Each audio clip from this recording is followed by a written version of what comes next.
Graça e paz, meus irmãos, da parte de Deus, nosso Pai, e do Senhor Jesus Cristo.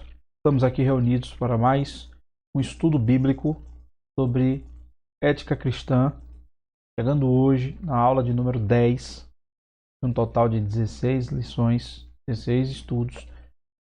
E antes de começarmos, eu peço que os irmãos não deixem de se inscrever em nosso canal. Chegou no nosso canal pela primeira vez, pelo YouTube, não deixe de se inscrever e ativar o sininho das notificações e dar o joinha, apertar no gostei, que é para o YouTube entender que o conteúdo é relevante e mantenha ele mais tempo no ar.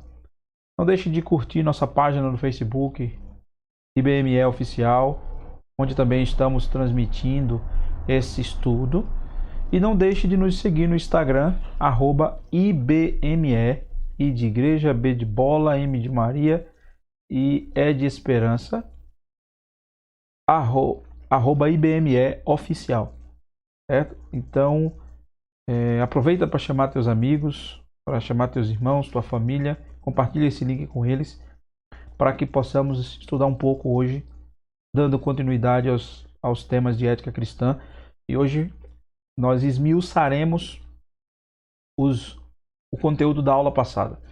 Na aula passada nós falamos sobre a relevância dos 10 mandamentos para a igreja. No estudo de hoje nós daremos continuidade a essa parte dos 10 mandamentos. As próximas lições falarão detalhadamente de cada um dos grupos de mandamento. E hoje nós falaremos sobre os mandamentos relacionados a Deus. Então, o tema da lição de hoje é "Com Deus não se brinca".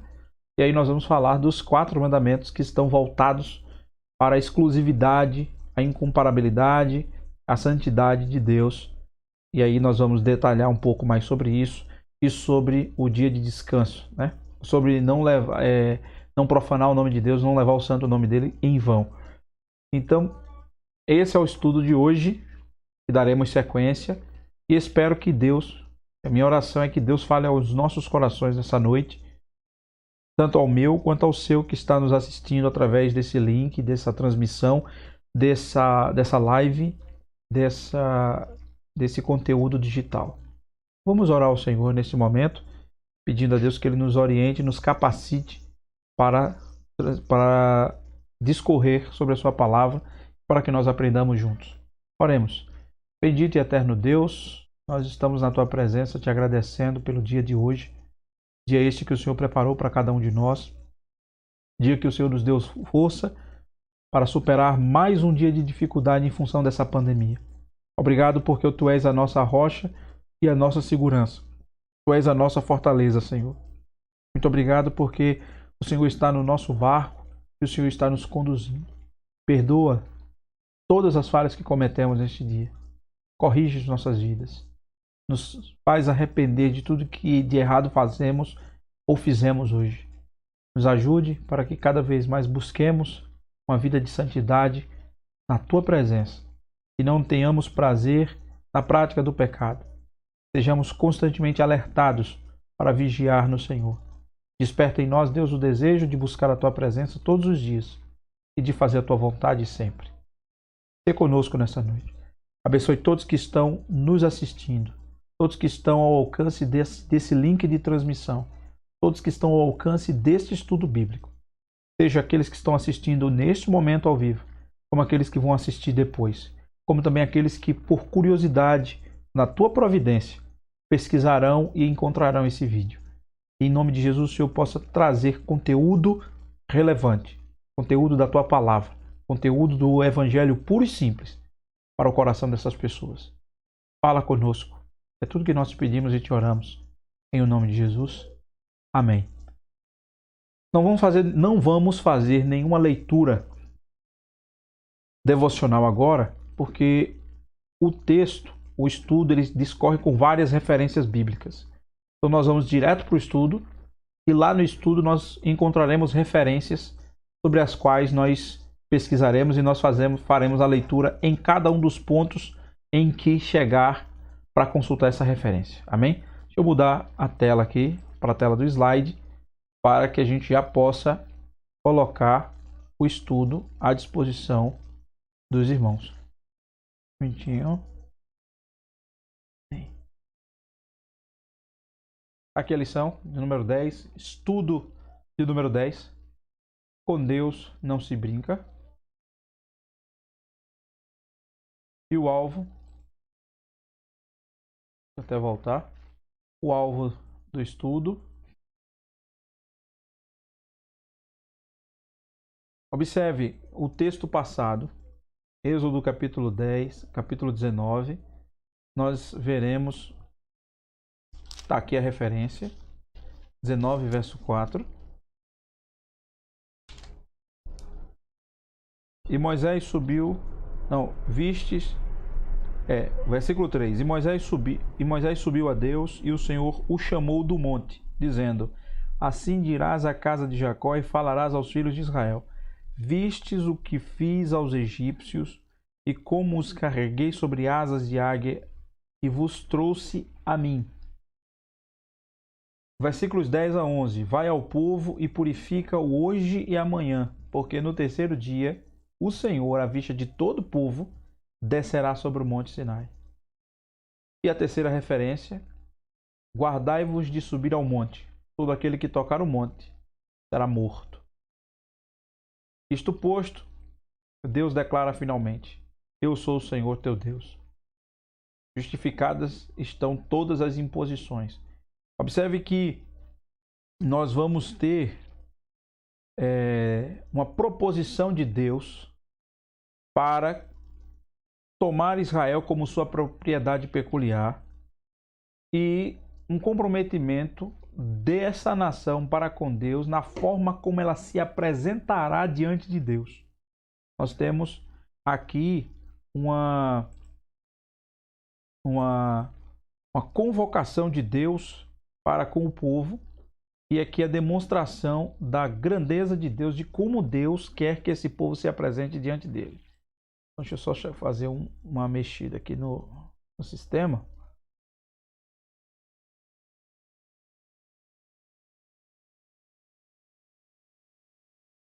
Vamos lá. No primeiro mandamento do Decálogo, em que está em Êxodo 20, verso 3, não terás outros deuses diante de mim. Nós fizemos referência disso na lição, no estudo passado, e nós traremos agora com mais detalhes. Esse mesmo texto de Êxodo 23 é repetido lá em Deuteronômio 5, 7. E aí nós podemos pegar Deuteronômio capítulo 5, versículo 7, ele vai dizer o seguinte: Não terás outros deuses diante de mim.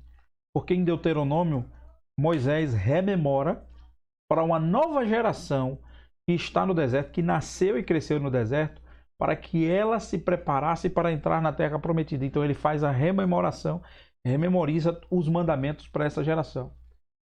Então, observe, quando o Senhor diz: Não terás outros deuses além de mim, ele não está dizendo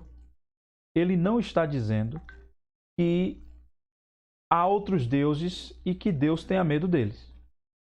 Muito pelo contrário. Ele está... Outra coisa.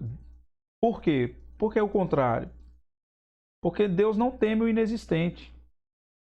Deixa eu só colocar aqui que hoje, se Deus quiser, vamos deixar para fazer tudo, vai terminar tudo e não vai ter problema, em nome de Jesus. Deus, quando ele diz: Não terás outros deuses além de mim, ele não está fazendo nenhuma referência a deuses existentes, porque ele não teme o que não existe. Adorar outros deuses, como diz lá em Oséias 12:1, é adorar o vento, coisas que não existem. E Martinho Lutero já tinha dito uma coisa interessante. Ele disse que as pessoas que confiam na sua grande habilidade, inteligência, poder, misericórdia, amizade e honra próprios têm um Deus que não é verdadeiro. Ou seja, tudo aquilo que eu coloco no lugar de Deus na minha vida, eu estou tendo outros deuses, e esses deuses não são verdadeiros, eles não existem. Então, quando o Senhor diz assim: Não terás outros deuses além de mim, em primeiro lugar, ele está deixando claro que ele é exclusivo. Ou seja, eu só posso ser primeiro. Eu só estou na sua vida se eu sou o primeiro. Eu só quero que você venha a mim se eu for o primeiro o último e a sua prioridade, porque eu sou exclusivo. Eu não quero ser comparado com qualquer outra coisa que você coloque no meu lugar. Então Deus é exclusivo, em primeiro lugar. E segundo, é que a maior ignorância ou maior insensatez do homem, ou vão, né? Ou vão, como diz lá em Eclesiastes, vaidade, adorar aquilo que não existe. Seria muita loucura adorar aquilo que não existe. Mas todas as vezes que nós colocamos algo ou alguém no lugar que é reservado para Deus, nós estamos tendo outros deuses que são ilusórios, não são verdadeiros, porque mas que estão tomando o lugar de Deus. Então, o primeiro mandamento diz respeito à exclusividade de Deus. Ele não quer que nada nem ninguém tome o seu lugar dentro de nós, dentro da nossa vida, porque Ele é único, Ele é o primeiro e Ele é o último. Não existe outro, não existe Deus além do nosso Deus. Ele é único, é o único Deus existente, é o único Deus que é, que era e que há de vir. Antes da eternidade, Ele é Deus. Depois da criação, Ele continua sendo Deus. Ele é Deus antes, Ele é Deus durante, Ele é Deus depois. Ele é exclusivo.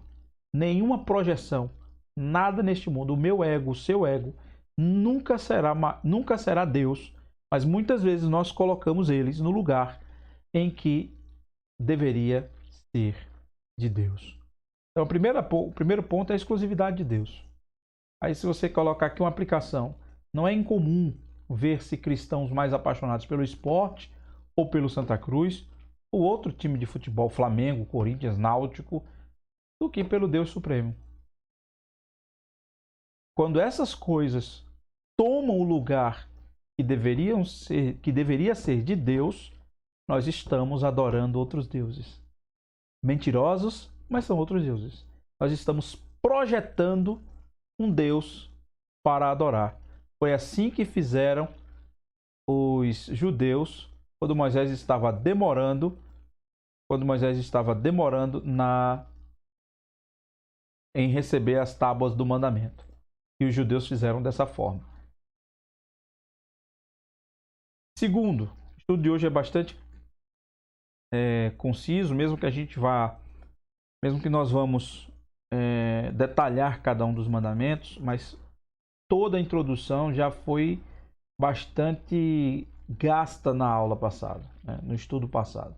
Então hoje nós vamos objetivamente em cada um deles para explicar cada ponto, né? Então na próxima semana teremos a continuação e assim até terminar o decálogo. O segundo é sobre a incomparabilidade de Deus, Êxodo 24, 20, versículo 4 e Deuteronômio 5, 8. Não farás para ti nenhuma imagem esculpida ou qualquer semelhança de alguma coisa que está em cima no céu, ou que está embaixo na terra, ou que está na água abaixo da terra. Separei em 2 pontos. Não farás para ti imagem de escultura. Por quê? Porque a idolatria, ela rebaixa o Senhor e traz traz o Criador ao nível da criatura. Quando projetamos uma imagem de Deus, ou uma imagem para chamar de Deus, nós estamos rebaixando Deus. Querendo rebaixar Deus, que Ele não se rebaixa, Ele não é rebaixado por ninguém. Até porque a sua glória Ele não dá a outro. Então, quando nós projetamos, é como se estivéssemos querendo igualar Deus ao nosso nível. E aí nós colocamos até aqui que a idolatria ela é um absurdo, porque ela é um desrespeito à inteligência adorar alguma coisa feita por nós mesmos. O ser humano virou tão ele se achou tanto depois que ele pecou no Éden, que ele seria dono de suas ações, que ele é dono de suas ações, e assim acontece até hoje com aqueles que não conhecem a Cristo. O ser humano se acha tão dono de suas ações que ele é capaz de projetar um Deus que ele consiga mandar. Por isso que nós somos redondamente ou absurdamente contrários, fatalmente contrários a igrejas neopentecostais, cuja teologia é forçar Deus a fazer algo que lhe agrada. Algumas igrejas, principalmente de teologia neopentecostal, e costumam exigir de Deus a resolução do meu problema, exigir de Deus a dádiva de uma bênção, exigir de Deus que Ele faça algo por mim, ela é contrária às Escrituras. Porque quando nós fazemos isso, nós estamos fazendo com Deus, querendo fazer com Deus, o mesmo que se fazem com as imagens projetadas para a idolatria. Ora, Deus é o Senhor de todas as coisas, Ele é soberano. Não é Ele que se inclina para nós, não é Ele que se curva a nossa vontade, somos nós que nos inclinamos diante dEle e somos nós que nos curvamos diante da sua soberania. Então não existe essa de pedir ou colocar Deus. Eu já ouvi na minha jornada cristã, cristãos pregarem e dizerem que colocava Deus no canto da parede, pegava Ele pela beca na oração e dizia assim: Senhor, me dê, porque o Senhor eu cumpro a tua palavra, eu faço o que diz a tua palavra e o Senhor tem o dever de me dar. Espera aí, estamos servindo a Deus ou Deus está parecendo um menino que a gente manda para ir para lá e para cá fazendo um mandado? Não pode ser dessa forma. Então, é um desrespeito à inteligência adorar uma coisa feita por nós. E aí eu uso como exemplo também os santos católicos que o homem projeta para mandar nele. Por exemplo, o Santo Antônio, que fica de castigo quando a pessoa não consegue arrumar um namorado ou uma namorada. Você coloca ele de cabeça para baixo dentro d'água, como um castigo para o santo, porque ele não lhe deu seu namorado ou lhe deu sua namorada. Ficou encalhado. Então a gente começa a negociar com eles. Se você me der isso, eu lhe dou aquilo. Então isso não existe. Isso é idolatria pura com projeções daquilo que nós queremos que seja Deus. Mas por que faz isso com aquilo que a gente cria?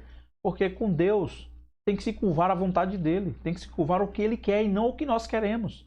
E muita gente não está disposta a isso porque cresceu e aprendeu que ela é que tem que ter todas as coisas. Então vai continuar indo para o inferno. Não tem outro caminho. E o segundo é: não adorarás nem lhes darás culto. A proibição de adoração às imagens é justificada pelo próprio Deus. Por quê? Em Êxodo 25 ele diz: porque eu sou o Senhor teu Deus, Deus zeloso. Muitas pessoas traduzem a palavra zeloso por ciumento. Ciumento é um dos sinônimos de zeloso. Mas nós queremos trazer aqui como a parte de zelo, cuidado com a sua imagem, cuidado conosco.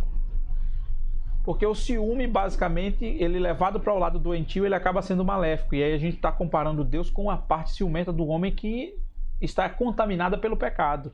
E o que está contaminado pelo pecado, ele traz coisas ruins junto da coisa boa. E nós não podemos comparar essa mesma simbologia, esse mesmo significado para Deus. Porque Deus é zeloso pela sua santidade e zeloso pela sua exclusividade para com no nosso relacionamento com Ele. Ou seja, nós temos que ter a primazia diante de Deus. Então, fazer e adorar ídolos são atos muito sérios, muito mais sérios do que pensamos. As consequências... E outra coisa, pode ver que o texto vai dizer que ele visita a iniquidade dos pais nos filhos até a terceira e quarta geração, atrelado a essa questão de não fazer imagem de escultura. Aqui a gente quebra também um detalhe que fala de doutrina de algumas igrejas neopentecostais sobre a maldição hereditária. Que é como se eu peco hoje, e aí o meu pecado vai trazer maldição para minha filha, que vai trazer para a filha dela, que vai trazer para a filha da filha dela. É como se fosse dessa forma. Só que isso não está amparado pelas Escrituras. Não existe essa questão de maldição hereditária. Cada um responderá pelos seus atos. Cada um responderá pelos seus pecados. Agora, quando o Senhor usa o texto para falar de visita às iniquidades dos pais nos filhos até a terceira e quarta geração, ele está falando que as consequências elas são inevitáveis. Muitas coisas, muitas vezes, que eu faço hoje pode implicar em consequências para os meus filhos amanhã, que se não for por eles revistas, pode implicar para a família em gerações futuras. Por exemplo, a família da minha mãe tinha o costume de prestar culto ao candomblé, né? E aí minha mãe cresceu com esse tipo de realidade e continuou dando sequência a isso, né? ó, o que meu avô fez trouxe implicações para a família da minha mãe, para minha mãe, que veio trazer implicações para nós até que eu completasse 16 anos, que foi quando o Senhor me escolheu. E eu respondi ao seu chamado com a conversão. E eu atendi ao chamado de Deus e o Senhor chegou na minha casa. E a partir de mim, depois chegou na casa da minha mãe, chegou minha irmã na sequência, minha mãe depois e depois, por último, meu irmão. Então não existe essa de maldição hereditária. Né? Não existe. Se fosse assim, eu teria que ser um bandista até hoje. Mas não tem essa questão de maldição hereditária. Cada um responde pelos seus atos. Entretanto, há consequências quando nós cometemos e que nós fazemos hoje que pode trazer implicações para gerações futuras. A escravidão trouxe implicações raciais para nós até hoje. Ou seja, o descobrimento do Brasil com o comércio de negros escravizando até 1888, se eu não me engano, até 1888, quando a princesa Isabel assinou a Carta de Alforria de libertação dos escravos, traz implicações até hoje, porque hoje estamos discutindo sobre racismo. Principalmente por causa da morte do ex-jogador Floyd lá nos Estados Unidos e do João Pedro aqui no Brasil recentemente. Então voltou-se à tona para falar novamente de racismo. E é uma realidade, falar de racismo hoje é falar de algo que trouxe consequências já de 132 anos. E que nós, hoje, precisamos rever aqueles que têm esse tipo de prática, né? Porque quem não tem, já reviu e já tirou da frente. Mas é só para deixar claro que as consequências sobre a pessoa, a família, a cidade ou até país são maiores do que se pode calcular. Né? Então, uma nação que teme ao Senhor, tanto é que o Salmo vai dizer, feliz é a nação cujo Deus é o Senhor. Né? Israel trouxe inúmeras guerras sobre si. Inúmeras. Deus teve constantemente misericórdia sobre esse povo que ele escolheu a partir de Abraão, Isaac e Jacó. Né? Mas Israel teve guerras e continua sendo ameaçado por guerras enquanto tiver, porque Israel obstinadamente continua pecando, errando, cometendo erros, desobedecendo ao Senhor, não reconhece Jesus como Messias. E enquanto isso está, cada vez mais ele traz consequências para si. Né? E aí, tudo isso são consequências que precisam ser revistas pelos próprios israelitas. Mas é só para colocar a incomparabilidade de Deus. Deus não pode ser comparado com nada, nem com ninguém. Ele é Deus. Ele é o nosso único Deus. E não tem imagem que nós projetemos que possa se comparar à grandeza e ao poderio de Deus. Não tem. Ele é único. Ele é soberano. Ele é poderoso. Só Ele. Então não tem como projetar. Ele é incomparável, meu irmão. Ele é incomparável. Terceiro ponto, terceiro mandamento, a santidade de Deus. Não tomarás o nome do Senhor teu Deus em vão. Discutimos isso na aula, no estudo passado, e nós vamos trazer de novo aqui. Só que aqui, eu não vou ler novamente, porque o texto está aqui. Não tomarás o nome do Senhor teu Deus em vão. E aqui eu separei algumas 5 coisas, né? 5 ocasiões em que tomamos o nome do Senhor em vão. Primeira delas, quando o louvamos com os lábios e não com o coração. Quando estamos preocupados muito com a técnica e com a parte exterior da música e o nosso coração não está conectado com o louvor que nós estamos cantando. Quando nós louvamos a Deus somente com os lábios, sem o coração estar conectado com o Espírito de Deus, cultuando a Deus e adorando a Deus, nós estamos tomando o nome do Senhor em vão. Segundo, quando assumimos o nome e não atentamos para a responsabilidade do compromisso. Ou seja, tomar o nome do Senhor, professar o nome dele e não se compromissar com ele. Não fazer a vontade dele, não traduzir o nome falado no comportamento vivido, não se responsabilizar em contribuir com a sua obra. A obra de Deus está sofrendo todos os dias. Continua sofrendo. Nós vemos sempre os mesmos rostos falando, cantando, contribuindo. Contribuindo, quando eu falo, não é de oferta somente, não. Eu estou falando contribuindo com seu tempo, com seu talento, com a sua habilidade, com a sua sagacidade, com a sua capacitação em prol do reino, com sua inteligência, com aquele talento que Deus lhe deu e somente você tem para promover o crescimento do reino de Deus. Ah, mas eu não vou trabalhar com aquela irmã no departamento infantil não, porque aquela irmã é muito complicada. Você já parou para se colocar no lugar dessa irmã? Já tentou chegar para perto dessa irmã para oferecer ajuda? Ah, já ofereci, mas ela não quis. Já tentou orar por ela? Ah, já orei, mas ela não muda. Quem muda ela não é você, nem sou eu, é Deus. Segundo lugar, você já parou para chamar a irmã na grande para conversar e dizer, irmã, eu estou com uma dificuldade, eu quero muito trabalhar com as crianças, com as senhoras, com os homens, com as diaconisas, mas eu estou com dificuldade aqui porque eu estou trazendo isso, isso e isso e a senhora não está levando em consideração. Já chamou ela para conversar? Já tentou mostrar a ela o projeto, as suas coisas, para que possa melhorar e fazer com que as crianças evoluam, trabalhem dessa forma? Muitas vezes as pessoas estão sozinhas e fazendo da mesma forma, porque sempre as ajudas que vêm são temporárias. Chegam sem compromisso. Chegam para ajudar, passam 2, 3 meses, vêm as dificuldades, já correm. Nós precisamos de talentos como os seus para desenvolver no crescimento do reino de Deus. As pessoas sempre serão difíceis.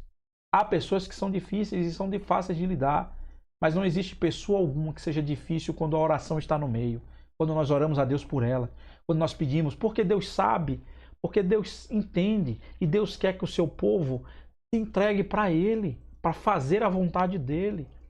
Então, se eu tenho uma irmã que ela tem um temperamento difícil, mas que é uma cristã nascida de novo, né? E que tem uma forma que aprendeu desde pequena a trabalhar e que não se usa mais essa forma para trabalhar hoje, e tenho essa irmã que não tem um temperamento forte, mas que gosta de ajudar, mas que está com dificuldade de se relacionar com essa irmã, o que é que vai acontecer? Essa daqui ora e dialoga, e essa daqui, que também tem o Espírito de Deus, ela se quebra, porque é Deus quem vai fazer a obra, não sou eu.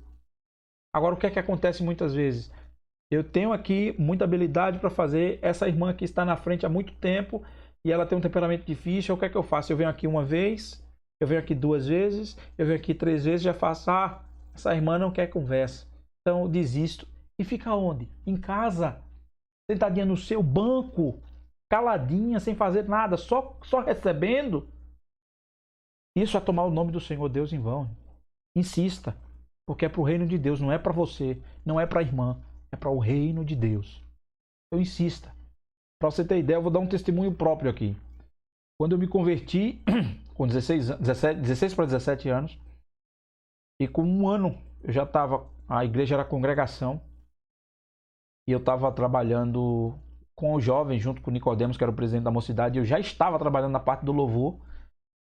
Eu tinha vontade, eu comecei a estudar a Bíblia com muita vontade, com muita dedicação, até pelo meu professor, pastor Walter, hoje pastor Walter, que me estimulou bastante nisso. Eu agradeço muito a Deus pela vida dele por conta disso. Então eu comecei a estudar muito a Bíblia sobre isso, aí preparei sermões, passei 2 anos preparando sermões e guardando, porque eu pedi a Deus uma oportunidade para pregar e essas oportunidades elas não chegavam. Eu ficava, desculpem, ansiosamente esperando a escala de domingo, quando o irmão, que depois passou a ser pastor Antônio, divulgava de quem ia pregar.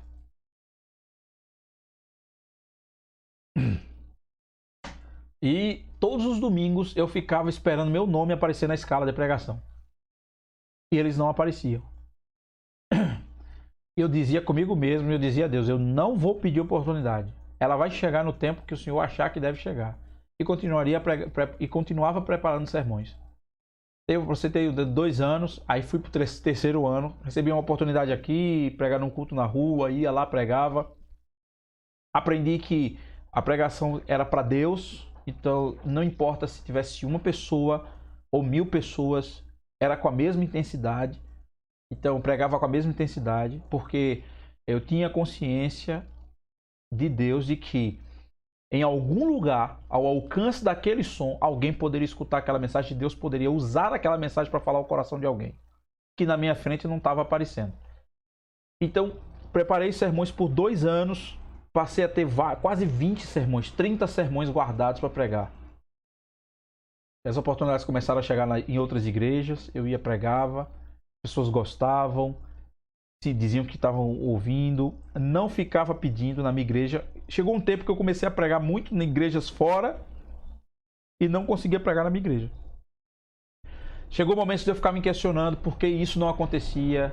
Será que eu estava em pecado? Será que eu não estava... Então, claro, em alguns momentos pela minha juventude, muita coisa errada eu fiz. Muita coisa, muitos problemas já causei.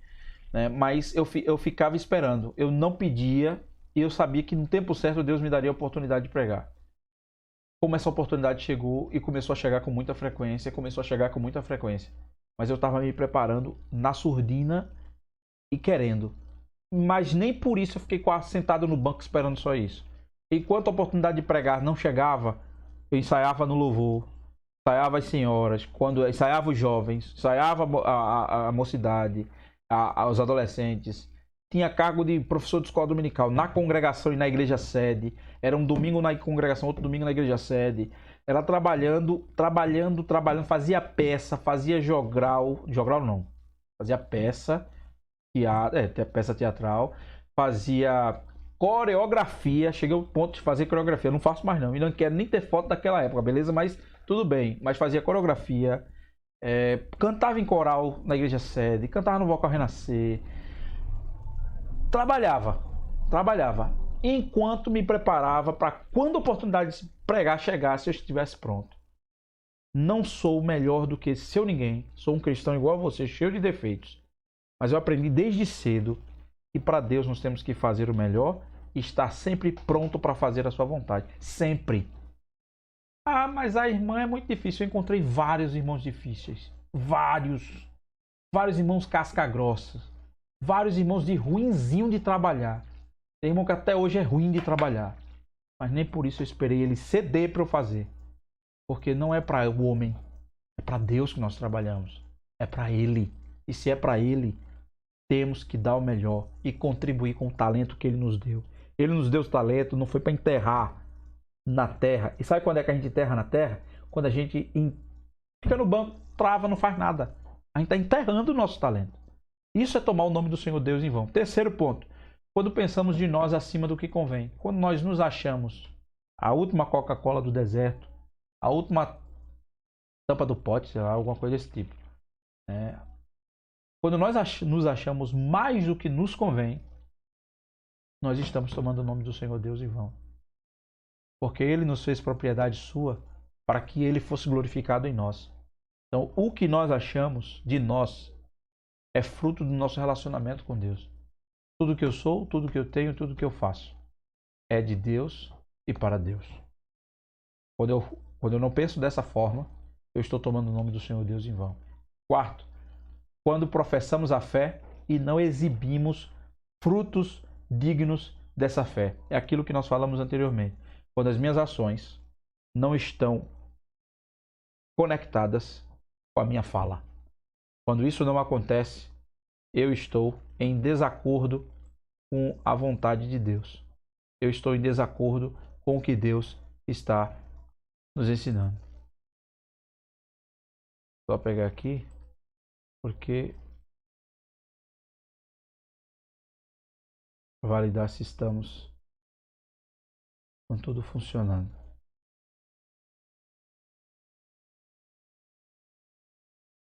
Pode seja Deus. E em quinto e último lugar, irmãos. Em quinto e último lugar. Quando oramos sem crer no que dizemos, transformamos a oração numa reza evangélica. Transformamos a nossa oração numa reza evangélica. Orar sem crer no que dizemos é uma vã repetição. Isso é tomar o nome do Senhor Deus em vão. Mais adiante. Aplicação. As pessoas que lidam com o sagrado e com as coisas sagradas, com muita frequência permitem que a familiaridade apague o respeito e a seriedade que devem ter com o divino. Ou seja, não é porque eu tenho 10, 20 anos e vivo pregando, ensinando, louvando, que eu tenho que fazer daquilo uma coisa rotineira. É uma rotina, mas que cada louvor é um louvor diferente. Cada louvor é a mesma dedicação.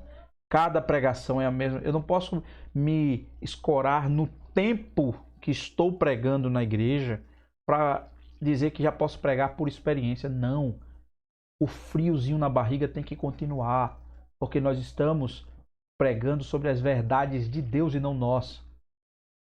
A humildade de reconhecer que nós somos limitados e que precisamos que Deus nos ilumine na sua fiel interpretação, na fiel interpretação das Escrituras, para ensinar a verdade ao povo e não aquilo que nós achamos.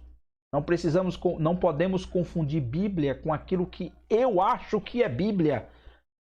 A Bíblia depreende um esforço e uma dedicação ao estudo e à correta interpretação a partir dos originais. E para não ficar somente em letras e conhecendo tudo, eu preciso do fervor do Espírito me iluminando para entender aquilo que ele quer, aquilo que está nas Escrituras, o que é que ele quis falar, é a verdade que ele quis ensinar, para transmitir de uma forma clara e objetiva para você, para aqueles que estão nos escutando. Então não podemos nos escorar no tempo de igreja para dizer que está familiar, porque isso é tomar o nome do Senhor Deus em vão. A quarta para finalizar, a autoridade de Deus. Lembra-te do dia do sábado para santificar. Aqui nós separamos 3 pontos, 2 pontos, 2 slides sobre isso. Na lei de Moisés, o número 7 era repetido 3 vezes. Observe, o 7º dia era o dia de descanso obrigatório para todo homem. A cada 7 anos, a terra deveria ser poupada das plantações. Ela tinha que descansar por 1 ano, que era o ano sabático. Quando as pessoas dizem, vou tirar 1 ano sabático, é 1 ano sem fazer nada, 1 ano de descanso. Eu não tenho condições de tirar esse ano. Eu não consigo. Tem muita conta para pagar. Não tem como. Mas se você chegou a um nível financeiro e dá para você tirar 1 ano sabático, tem muitas pessoas que tiram 1 ano sabático. E o ano sabático de todo trabalhador é quando chega a aposentadoria. Mas de fato chegou os anos sabáticos, porque você trabalhou a vida toda, né? Mas em Israel tinha isso. A cada 7 anos a terra descansava. Então você tinha que usar a terra por 6 anos, pensando em usufruir do seu fruto no 7º, porque no 7º ninguém plantava. O 7º era descanso. Então tinha que sempre fazer do mesmo jeito que José fez no Egito, nos 7 anos de fartura, para passar 7 anos de escassez. Trabalhe os 6 anos por 7, para no 7º a terra descansar e não ter plantio. Após 7 anos sabáticos, que eram 49 anos, 7 vezes 7, 49, o 50º ano, o ano 50, era o ano do jubileu. Olha o que aconteceu no ano do jubileu. Havia liberdade para os presos e retomada da terra vendida e descanso da terra naquele ano. Então, observe que quando você vendia uma terra, quando se vendia uma terra de um judeu para o outro, ela só tinha 49 anos de propriedade daquele dono. Depois, no ano 50º, que é o ano do jubileu, a terra voltava para o dono que vendeu.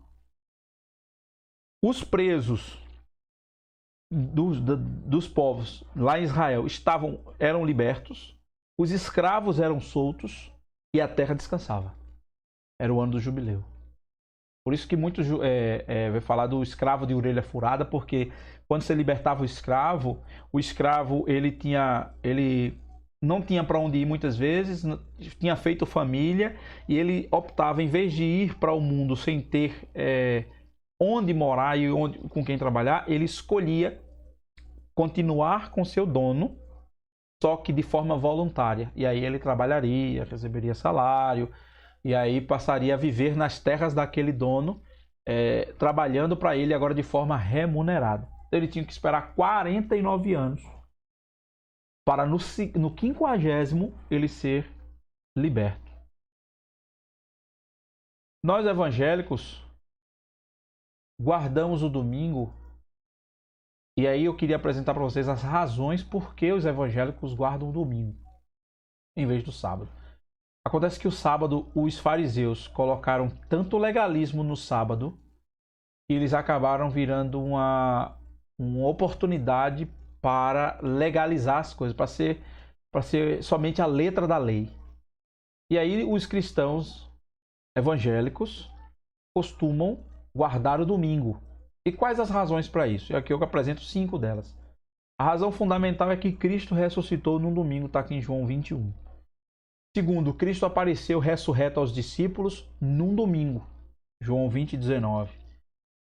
Terceiro, outra aparição aos discípulos se deu num domingo, João 20, verso 26. Quarto, o Espírito Santo foi dado à igreja num domingo.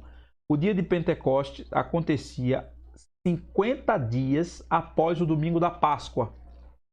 Então, coincidiu, pela providência de Deus, caiu o dia de Pentecostes num domingo. E a prática de se reunir aos domingos era constante na vida da igreja primitiva. Por isso que os cristãos guardam o domingo.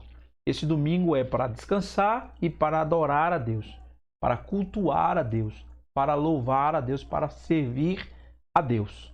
É o dia que nós folgamos das nossas atividades seculares para nos dedicar a fazer a vontade de Deus de forma coletiva, como igreja.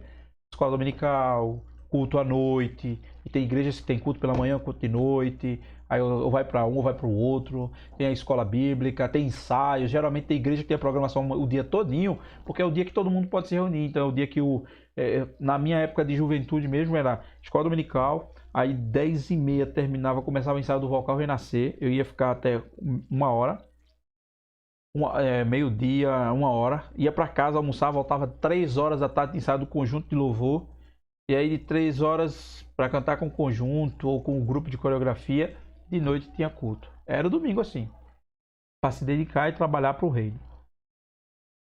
Aplicação. Será que eu tenho adorado a Deus mais com a minha razão ou com a minha emoção? Adorar a Deus com o culto racional é entregar a emoção para Deus. Até isso, precisamos refletir. Conclusão. Tudo que foi planejado por Deus pertence a Ele e é sustentado por Ele. Deus chama para si mesmo a seriedade no seu trato com os homens. Eu sou o Senhor, teu Deus. Deus zeloso, que visito a iniquidade dos pais nos filhos até a 3ª e 4ª geração e faço misericórdia. Cada um de nós pode fazer a si mesmo as perguntas a seguir, né? Então, aqui nós finalizamos o estudo de hoje. E as perguntas que nós podemos colocar para vocês são: que tipo de atitudes eu tenho tomado com a minha vida, tomado em nome de Jesus na vida diária? O que as pessoas têm pensado de Deus a partir da observação da minha vida? São essas as perguntas que eu tenho que fazer para mim. Que tipo de atitude tenho tomado em nome de Jesus na minha vida diária? Se eu tenho tomado o nome dele em vão ou não? E segundo, o que as pessoas têm pensado de Deus quando olham para a minha vida? Essa reflexão precisamos fazer todos os dias. E com isso nós finalizamos o estudo de hoje. E já convidamos você para o estudo de número 11, onde falaremos de honrando pais e mães. E aí nós daremos sequência ao mandamento com promessa e de honra teu pai e tua mãe para que prolongue os teus dias na terra. Então essa lição, esse estudo será dado na próxima quarta-feira e eu convido você para participar junto conosco. Agradeço você pela sua estada até agora conosco. Não deixe de se inscrever no nosso canal no YouTube, curtir, apertar o sininho das notificações e clicar no gostei. Não deixe de compartilhar os trabalhos da nossa igreja ao longo da semana com os teus amigos, com os teus grupos, com as pessoas que você gosta e até com aquelas pessoas que não gostam de você pelo WhatsApp. E participe junto conosco. Espero que Deus que nesse momento de pandemia, Deus tenha falado mais ao teu coração e que Ele tenha despertado em você, como em mim tem feito, o desejo de servi-lo com mais amor, com mais dedicação e com mais propriedade para Ele. Entregar a Ele o primeiro lugar que pertence a Ele. Vamos orar juntos. Senhor Jesus, muito obrigado pelo estudo de hoje. Muito obrigado pela tua presença, pela oportunidade de te servir com alegria. Em nome de Jesus, tu que és o Deus exclusivo, incomparável, soberano, santo, ó Deus, e maravilhoso, magnífico, poderoso. Que nós possamos cada vez mais te servir e te dar o lugar que pertence a ti, que é o primeiro. Viver a tua vontade, não tomar o teu santo nome em vão. Não projetar nada que se compare a ti e colocar no teu lugar. Nos ajuda a te servir melhor e nos faz cada dia mais buscar a tua presença. Essa é a oração que nós te fazemos e desde já te agradecemos. Em nome de Jesus. Repita comigo o Salmo 4, verso 8. Em paz me deitarei e dormirei, porque só tu, Senhor, me faz repousar em segurança. Que o Senhor te abençoe, querido. Deus, Senhor, te abençoe, querida. Em o nome do Senhor Jesus. Deus te abençoe.